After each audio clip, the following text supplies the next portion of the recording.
मौत के बाद की ज़िंदगी।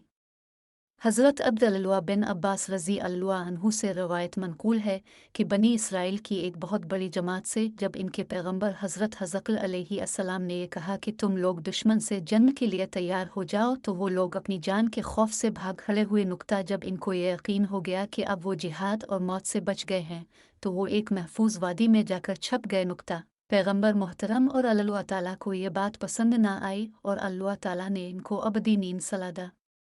कुछ अरसा बाद जब पैगंबर का गुज़र इस जगह से हुआ जहां इनको नीस्तो नाबूद किया गया था, इनको इनकी इस हालत पे बहुत अफसोस हुआ और उन्हीं ने वहीं खड़े खड़े इन लोगों के लिए दुआ की ताकि इनको और दूसरे लोगों को उन्हें देख के इबरत आए। नुक्ता कुरान मजीद में यह वाक़या इस तरह बयान किया गया है।